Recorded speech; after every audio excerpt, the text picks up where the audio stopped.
Good morning and welcome to another edition of Hippie Christmas with MrTieDye. So today we're doing the hot air balloon that I tie-dyed on the last Wednesday show. And I have a new addition. David recommended these. They're from Amazon. They're a nice clipping scissor, but they got this extra little point out here so the blade's set back, so it just helps reduce the chance that you're going to cut into your tapestry. So anyways, he recommended them and I got a pair in and I'm kind of liking them because I can just kind of scoot that along under the fabric there and then cut them. So anyways, let's get this thing opened up.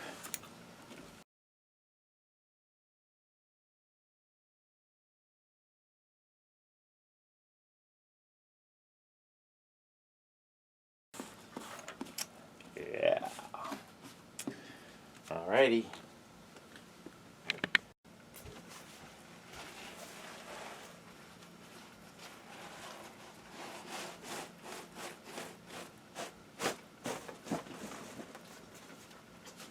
Yeah.